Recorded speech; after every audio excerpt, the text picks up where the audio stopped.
we can be together. And I think that's the message. Parties divide us. I don't agree with that. I want people to have a good life, live in freedom, prosperity. That's what we're looking for. And now I want to introduce three good guys. They're good guys. First, I'm going to introduce Gilbert Hernandez. He was the first person who opened the doors on Yuma when nobody was answering the phones or accepting any emails from me. I was a nobody. I'm still a nobody. I like that. I'm just another guy trying to make a difference. So Gilbert, please. Gilbert was the chairman of the Tea Party. Now he's the vice chairman of the Tea Party. In Yuma, Tea Parties are very strong. So I want Gilbert to give you a few words. Wow. You're wondering, what am I doing from the great city of Yuma, Arizona to Tucson? Well, I come to support my friend Luis. Even though I cannot vote for Luis, I find it to be most important to make sure we know we have a great candidate that can beat Raul Grijalva. He's the one. This is what I say. We start from city council meetings. We start with the board members. You start in your city first, your city council. Then you go to your county supervisors, the board, school board. Then you go to the state. Then you go to the Congress. If you have a strong city organization, you're going to have an awesome Congress and a Senate. It starts from the bottom, guys. So this election, your city council, make sure they are conservatives. I don't know about you guys, but Yuma, it's supposed to be nonpartisan. Yeah, right. We also know that the D's that are in control of the cities across America are destroying America. Am I right? Can I get an amen? So think about that city elections. Think about that in the board, school board. Are you guys having to deal with sex education in grammar school here in Tucson? We are in Yuma. I was in a school board meeting last week, and the stuff that I've read is embarrassing. Fifth graders are being taught, well, I can't because there's kids around here. Come and talk to me on the side, and I'll tell you what we're dealing with. All right. Luis has been on the border with me at Morales Dam, where a lot of your illegal asylum searching people are coming from. We've picked up documents upon documents upon documents of these illegal aliens that they drop on the ground so they won't have identification when the Border Patrol gets them. Oh, wait a minute. The Border Patrol, I lied. The Border Patrol does not get them. They surrender to the Border Patrol. True story. Do we see it, Luis? Yeah, we see it. And the stuff that they leave on the border, the suitcases, their backpacks, because the Border Patrol won't let them take them anymore. You could go pick them up, have a yard sale, and make bank. Seriously. We need Luis. We need Luis. I dealt with Raul Grijalva many, many years ago. Who remembers SB 1070? Yeah. I was going to be introduced to Raul Grijalva as my congressman. And I told Lisa Fernandez, that cannot be my congressman. She goes, why not? I said, my congressman would not have boycotted Arizona. Does a congressman do that? That's when I first met him. So when I met Luis and we had a long conversation, I said, this is the man to beat him. I've been around Gabby Mercer. I was around Daniel Woods. And I was around a couple of other candidates. Luis is the real deal. He's the real deal. And it starts here. What you guys got to understand, by us beating Grijalva, what it's going to do to our country, not just Arizona, I'm talking our country, New Mexico, Texas, where all the cartels involved, he has his hands in it. Anyway, I spoke enough, but I want to say, Luis, you're the man, and I'm proud to know you, and I'm proud to support you. Vaya con Dios. So now I want to announce two guys are going to be working with me when we win in November, because we know we are going to defeat Raul. Bobby Zavala and David Ibarra, please. So I'm going to talk a little bit about these two guys, and I'm going to give them a couple minutes to speak to each. They love the microphone, so I need to, it's getting dark, guys. So Bobby Zavala worked for the Sheriff Department in Cochise. He's a veteran, U.S. Army veteran. David is the first Mexican-American elected constable in Arkansas years ago. 2-3 years ago, right, David?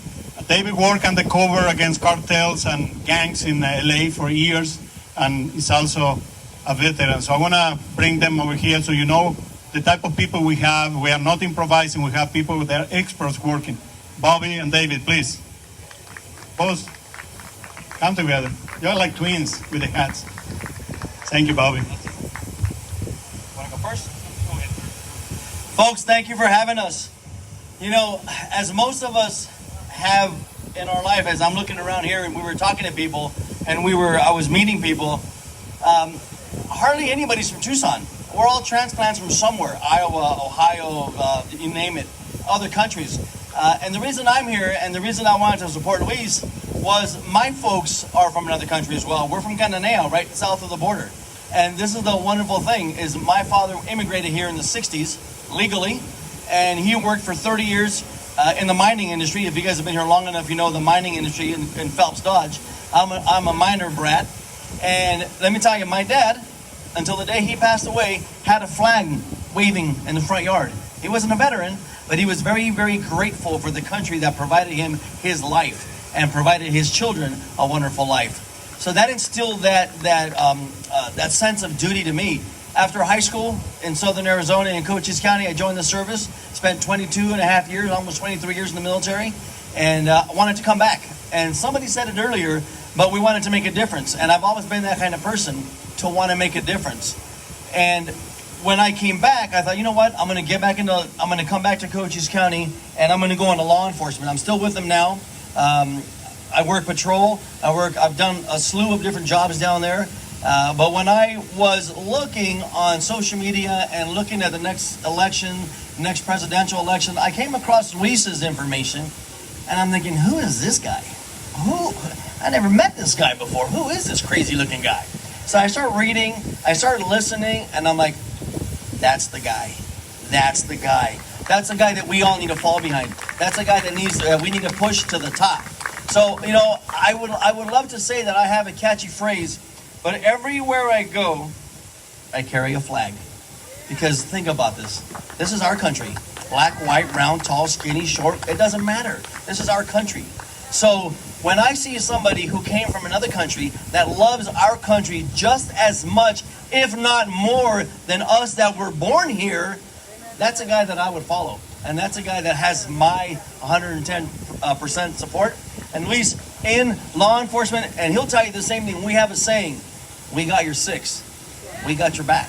Luis, we got your six, buddy.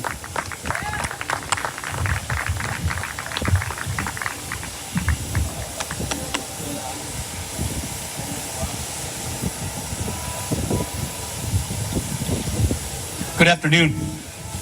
We did not coordinate our dress attire. As you can see, we look like cops, okay? We immediately saw each other. We didn't know each other, but then you're a cop, right? Yeah, so am I. So anyway, myself, David Barra, my family from Mazatlan, Sinaloa, my parents too came here to this country legally, and they showed us the right way. Our flag is red, white, and blue. Our country served one tour in Iraq, 3 tours in Afghanistan. And then I worked, April 29th, 1992 was the 30th anniversary of the LA riots. Yours truly was there in South Central LA, got shot at 39th and Figueroa. I've also worked undercover, arresting cartel members in Mexican bars.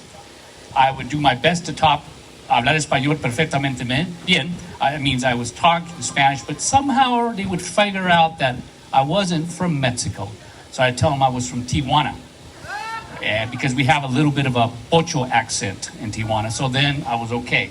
Imagine going into a Mexican cartel nightclub, undercover, no badge, no gun, and you have to buy drugs, and you got to keep going to the top guy. and the top guy always ended up in Mexico. El Chapo, Zavala, Caro Quintero, El Cochiloco, all those drug dealers. And one of the things that they would do, of course, is transport the drugs. Well, after I finished being a cop in California and in Arkansas, I decided I wanted to move to a place that didn't have tornadoes, which was Yuma, where the sun came out. So I came to Yuma and been living there now in retirement. And I went and met Gilbert at a tea party. And that's when I met Luis 7 months ago. And one of the things about Luis, what he talked about, I've heard politicians talk, but when he talked about what he was fixing on doing, going to the border, Morales Dam, and seeing that the wall is built, and all of a sudden when it came to an Indian reservation, there was no wall. I personally we went with Luis, we're picking up money from Cuba, from Haiti, that they just threw. Same thing. Full backpacks, full of clothes, full of goods, and they were just throwing them in the Dempsey dumpster. Why? Because they were getting a card for what? $3,500. Where they can travel anywhere in the United States if they could show they had relatives or friends once they surrendered to the Border Patrol. Luis went there with Sebastian, and they walked, talked, and they found out that there were trails that the drug cartels were using, of course, as mules, and not all of them. We met some Ukraine, some people from Moldova, from Romania, from all over that were coming to the border here in Yuma. And one of the things we said at one of our Tea Party meetings, I'm going to go find out where these trails are. He went 5 days. The special forces guys, retired guys that went ahead and found these trails. And Luis has video of himself along with the other patriots that were stopping people bringing in fentanyl, heroin, cocaine. And guess what? They weren't here for an ice cream social, all right? And Luis kept his word. He went down there. He knows. He's in touch. So that's why we need to support Luis, because when he says something, he's going to do it.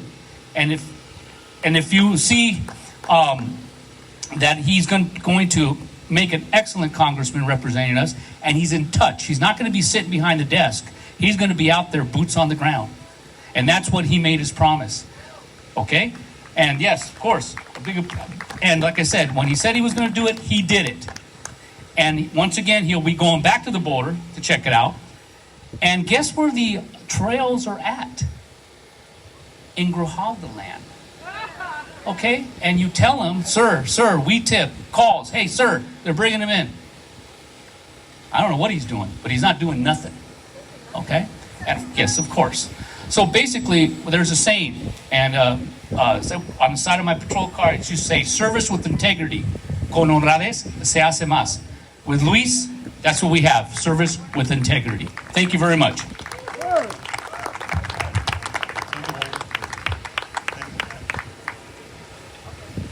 So I want to, it's getting dark, so I want to thank you, the PC Hunters, they're here all the time, and especially Maria and Carlos, they're amazing volunteers. They're doing an amazing job.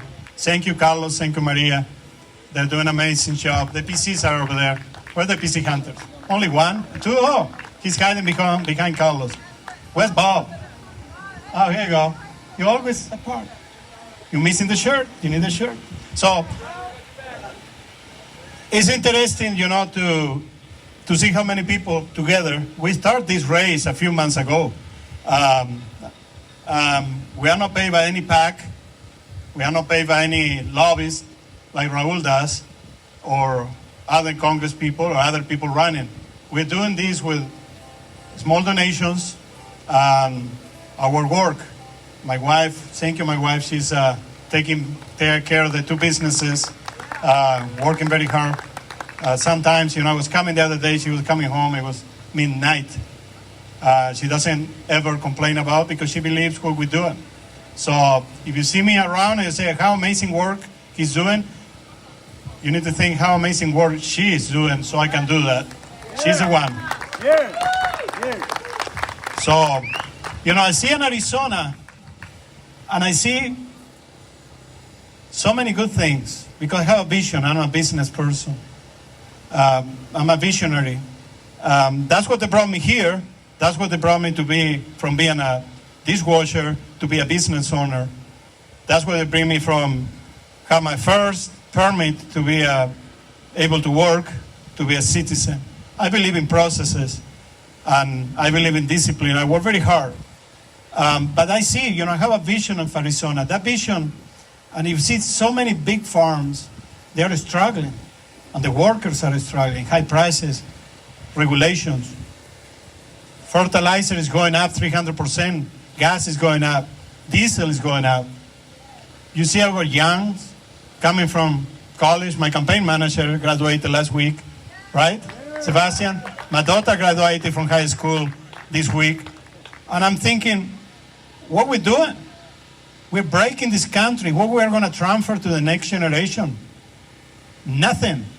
No values, no money, no structure, no moral, nothing. Our traditional values are under attack, and we need to stand up and fight.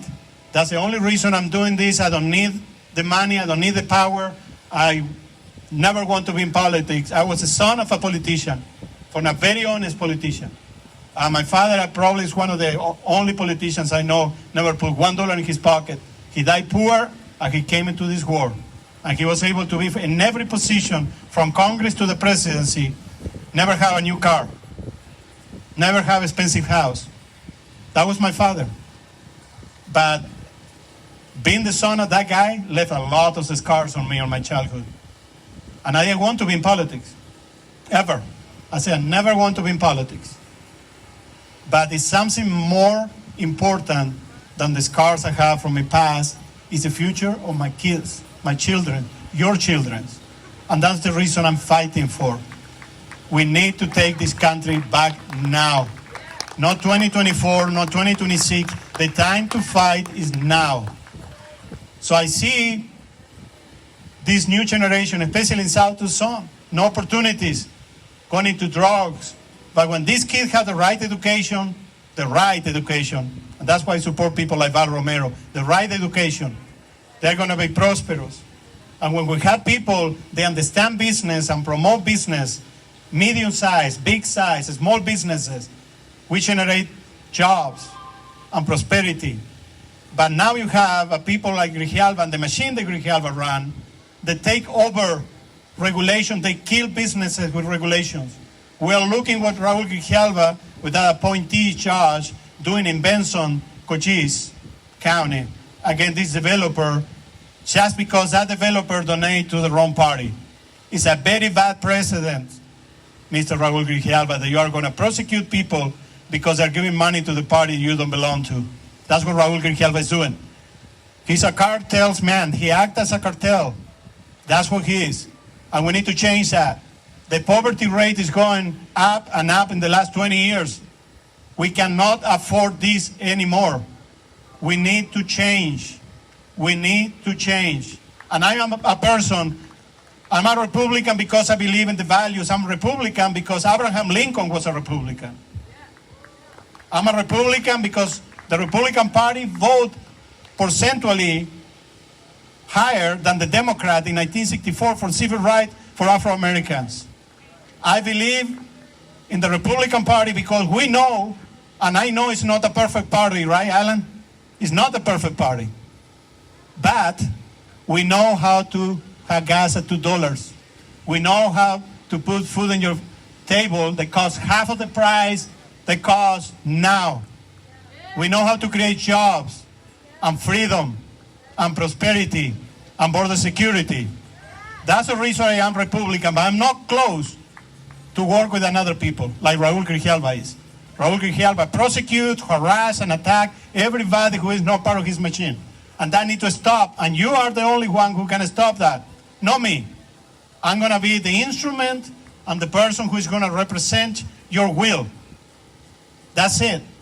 I don't have power. Raul Grijalva sit with the elite. He's been sitting there for 20 years. And he feels part of that elite. We are superior people. No, you are not, Raul. The power comes from the people, and we are going to take it away from you, and we're going to give it back to the people in 2022. That's what we're doing now. We are doing that for you. And hopefully you can go home and talk with more and more and more people, because, and I see, CD6, I was looking the other day, the debate in CD6, and you're losing CD1 and CD3, and so, oh, we need to secure the border. When I get elected, secure the border. Kerry Lake talk about, oh yeah, we're going to do this and that, the National Guard. Well, let me tell you this. You're not going to do anything like that with Raul Grijalva running CD7. Sorry. Sorry, Kerry Lake. Sorry, Brandon Martin. Sorry, Juan Ciscomani. You are not going to do anything in the border if we don't defeat Raul Grijalva. 82% of the border is in Congressional District 7. No 6, no anti-Biggs, no Paul Gosar. It's in our district. All the ports of entry from Mexico are in Congressional District 7. The mines, and you see the Arizona flag, the copper in the middle is mining, and we're not gonna stop mining. We're gonna increase mining. We're gonna bring mining back. They are gonna respect the rules. They are gonna respect the environmental rules. We are not gonna create more rules after they invest, like Raul has been doing, harassing these businesses, taking away thousands of good paid jobs from our people. That's gonna stop. We are gonna trade with Mexico. I'm going to El Salvador in 2 weeks. The president from El Salvador invited me, so I see how he's fighting the Maratruchas and MS-13. We're going to talk about trading, because we bring a lot of product from El Salvador. And I prefer to bring from El Salvador, so they have good jobs over there, and the people stay there, they don't come through the border, and stop China. That's what we need to do. That's what we're going to do. We're going to bring prosperity, and we're going to meet with the ranchers. We need to support the rancher. Cut the red tape. This machine that Raul Grijalva is running is killing every business in Arizona in CD7. And we're going to stop it. With your help. And with God's will, we are going to prevail. Thank you very much. Now, for me it's very important, it touched me a lot, the young generation coming. I was 13, 14 years old, and I grew up in a military regime. My father was a senator before that, and he needed to flee the country. I didn't see my father. And I saw the reborn of democracy, the republic that was born. And I always look in the young generation. We have 104,000 young people in our district. They deserve better. For that reason, I support Mentados, with a young group who is starting, and I'm promoting them. I'm supporting them. They are not paying me, don't worry about it. There's no campaign violation here. So, welcome, Mentados.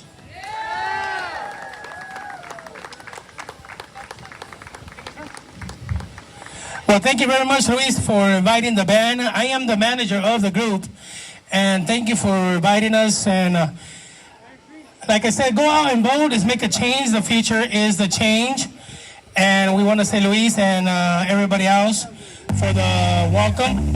And hope you guys like the music, like I mentioned. We're going to try our best to give you what we got. But thank you very much, and we're going to start making some noise for you guys, okay? Thank you.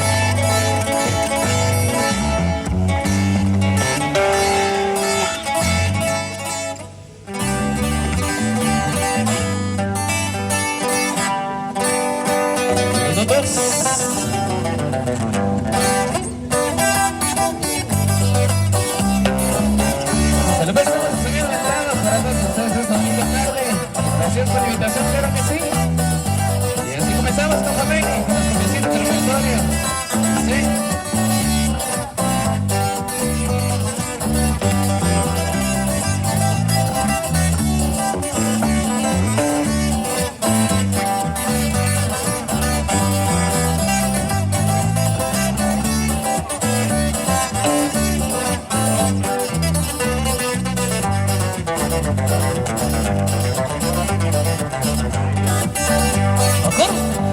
Yo tengo la yaquecita que quise mucho en Sonora, y cuando ella baila cumbia el que la ve se enamora.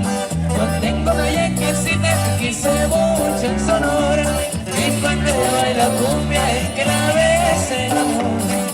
Ay, mi yaquecita, tú tienes tu cuerpo.